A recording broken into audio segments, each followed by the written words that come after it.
If an AI agent makes a scheduling decision that creates a fatigue risk, violates a regulation, who is responsible? Hi, my name is Sandra.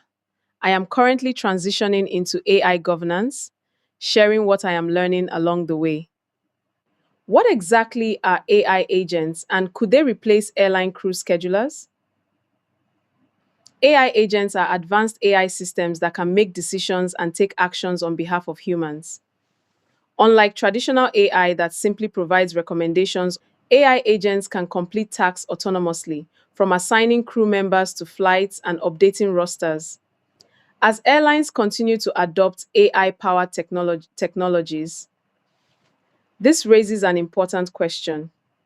If an AI agent makes a scheduling decision that creates a fatigue risk, violates a regulation, who is responsible?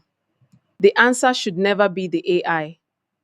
This is where AI governance becomes essential. AI governance establishes oversight mechanisms and accountability structures needed to ensure AI systems operate responsibly. At the end of the day, responsibility belongs to the airline, its leadership, and the people overseeing the system.